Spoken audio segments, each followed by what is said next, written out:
विकास के आड़े नहीं आना चाहते, लेकिन हमारे ऊपर हमारे समझ लो दुकानों को तोड़ के या हमारी छाती पे पांव रख के हमारे कारोबार को खराब सालों से लोग वहाँ पर काम ये लगभग जहाँ तक मुझे ध्यान है 1957, ये मान लीजिए कोई 60 से ऊपर वर्ष हैं, 60-65 से ऊपर कभी आप लोगों से कोई विचार विमर्श किया गया इससे पहले कि ऐसा प्रोजेक्ट हुए आ रहा है? नहीं, बिल्कुल नहीं। ये ऐन मौके पे बढ़ते बढ़ते आए। मुझे लगता है कि इन्होंने कोई वहाँ का जो फ्लाईओवर का सिस्टम बनाया हुआ किस तरफ डाइवर्ट करना है, तो वो मौके पे ये फैसला ले रहे हैं, जिसके कारण हमारे दुकानदार लोग आहत हैं।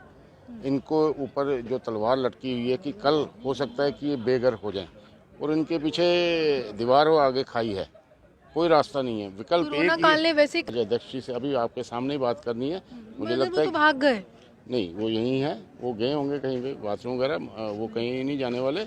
उन्होंने मेरी बात पहले भी सुनी है। वो मुझे कहते कि आप बारीकी से बताएं कि समस्या क्या है, और अगर हमारी अभी बात हो जाती है तो हम उनको मौके पे लेके जाएंगे और कोई ना कोई हल वहाँ पे निकलेगा।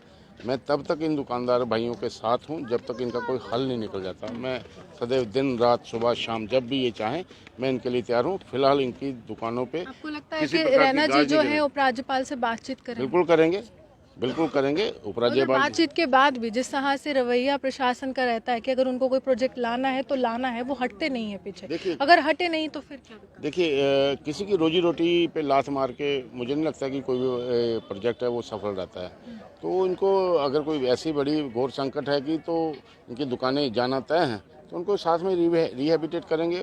रिहेबिटेट करने के बाद ही इनकी दुकानों को हाथ लगाया जाएगा। बहुत बड़ा प्रश्न आज जम्मू कश्मीर वासियों के जहन में है, क्या विकास के नाम पर आम लोगों का पेट जो काटने का काम जम्मू कश्मीर का प्रशासन कर रहा है, और ये कैसा विकास है जहां पर रोजगार उपलब्ध नहीं हो रहा, लेकिन जो रोजगार कर रहे थे, मेहनत कर रहे थे, उनसे भी छीना जा रहा है। पवन जी मेरे साथ है। एक मुहिम का रूप जो है सतवारी के तमाम निवासियों ने लिया है, क्या कारण है और क्या आज प्रदेश अध्यक्ष से कुछ आश्वासन मिला है या नहीं? पवन जी, क्या कारण क्या है कि जो लोगों को अपनी दुकानों में होना चाहिए था, हमने पहली बार देखा कि सतवारी के लोग बाहर? देखिए, जब कोई संकट की घड़ी होती है तो घर से बाहर निकलना। अब इस समय वहाँ पे संकट के बादल छाए हुए हैं नई बस्ती और सतवारी में। तो ये जो लोग रोजी रोटी कमाते थे, मात्र रोजी रोटी कहूँगा कि जो सुबह कमाते हैं वही शाम को तो आज इनको बाहर निकलना पड़ा कि वहाँ पे अगर डेवलपमेंट हो रही है। हम विकास के आड़े नहीं आना चाहते, लेकिन हमारे ऊपर हमारे समझ लो दुकानों को तोड़ के या हमारी छाती पे पाँव रख के हमारे कारोबार को खराब सालों से लोग वहाँ पर काम ये लगभग जहाँ तक मुझे ध्यान है 1957, ये मान लीजिए कोई 60 से ऊपर वर्ष हैं, 60-65 से ऊपर। कभी आप लोगों से कोई विचार विमर्श किया गया इससे पहले कि ऐसा प्रोजेक्ट हुए आ रहा है? नहीं, बिल्कुल नहीं। ये ऐन मौके पे बढ़ते बढ़ते आए। मुझे लगता है कि इन्होंने कोई वहाँ का जो फ्लाईओवर का सिस्टम बनाया हुआ किस तरफ डाइवर्ट करना है, तो वो मौके पे ये फैसला ले रहे हैं, जिसके कारण हमारे दुकानदार लोग आहत हैं। इनको ऊपर जो तलवार लटकी हुई है कि कल हो सकता है कि ये बेघर हो जाएं, और इनके पीछे दीवार और आगे खाई है, कोई रास्ता नहीं है। विकल्प कोरोना काल ने वैसे ही कामकाज खत्म कर दिया था, ऑनलाइन माध्यम से डबल मार पड़ी है। 2 साल में सब लोग इसमें सफर थे, खासकर दुकानदार भाई। और उसके बाद अब ये जो छोटा मोटा इनका रोजगार चल रहा है, वहाँ कोई कोले बेचता है, किसी ने रेडीमेड की दुकान है, किसी ने किराए पे दी है, या और नाना प्रकार की। जब लॉकडाउन के बाद दुकानें खुली थी, क्या कोई इकोनॉमिक पैकेज उन लोगों को मिला? बिल्कुल कोई पैकेज नहीं मिला। क्योंकि बाद अगर हम कहीं दिल्ली सरकार ने दिया था, वो सिर्फ रेडी फड़ी वालों को जरूर मिला था। उनको 10-10 हज़ार रुपये का लोन मिला था, विदाउट किसी उसके हाँ, विदाउट गारंटर के, और वही मिला था। उसके अलावा कोई भी किसी प्रकार का। मानते हैं कि मिडिल क्लास इनकी जहन में कुछ भी नहीं है, मिडिल क्लास को ये अमीरों की श्रेणी में ही ला रहा है? नहीं, देखिए, अगर भारत को तरक्की करनी है तो उसमें कुछ ना कुछ हमें भी योगदान देना पड़ेगा, लेकिन हमारे कारोबार को ख़राब करके, हमारे कारोबार को तबाह करके, तो मुझे लगता है कि हमने आज अध्यक्ष जी से अभी आपके सामने ही बात करनी है। मुझे लगता है तो भाग गए। नहीं, वो यहीं है, वो गए होंगे कहीं पे बाथरूम वगैरह, वो कहीं नहीं जाने वाले। उन्होंने मेरी बात पहले भी सुनी है। वो मुझे कहते कि आप बारीकी से बताएं कि समस्या क्या है, और अगर हमारी अभी बात हो जाती है तो हम उनको मौके पे लेके जाएंगे और कोई ना कोई हल वहाँ पे निकलेगा।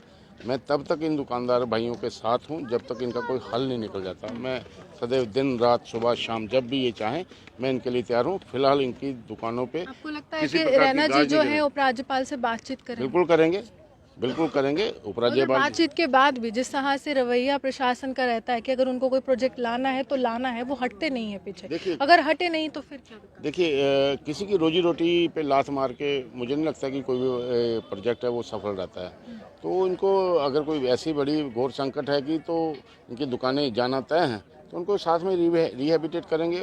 रिहेबिटेट करने के बाद ही इनकी दुकानों को हाथ लगाया जाएगा। इस तरह का सिस्टम हम थोड़ा सा बना चुके हैं। मुझे लगता है कि आने वाले समय में जो उनके चेहरों पे बेरौनकी छाई है, तो हाँ, जो डर है, खौफ है एक इनके, अब पहले तो इनको पता लगा था, अब इनके परिवार वालों को भी पता लगा है, इनकी महिलाओं को, इनके बच्चों को पता है, पढ़ाई पे असर पड़ रहा है, हर चीज़ पे एक जो टेंस माहौल है वो घर में उत्पन्न हुआ पड़ा है। इस टेंस को दूर करने में हमारी पार्टी, भारतीय जनता पार्टी के जितने भी कद्दावर नेता हैं वो सहयोग करके, अगर कोई ऐसी नौबत आई कि वे दुकानें तोड़ना तय है, तो उनको पहले रिहेबिटेशन होगी, उसके बाद ही हाथ लगाने दिया जाएगा। देखिए, प्रशासन को एक रणनीति के तहत ही किसी को बेघर करना चाहिए, किसी की दुकान को तोड़ना चाहिए, क्योंकि सालों से रोजगार उस पर टिका है और पूरे परिवार की रोजी रोटी भी उसी दुकान पर टिकी है। आप ये हमारे सामने देखते हुए सोचो। हेलो।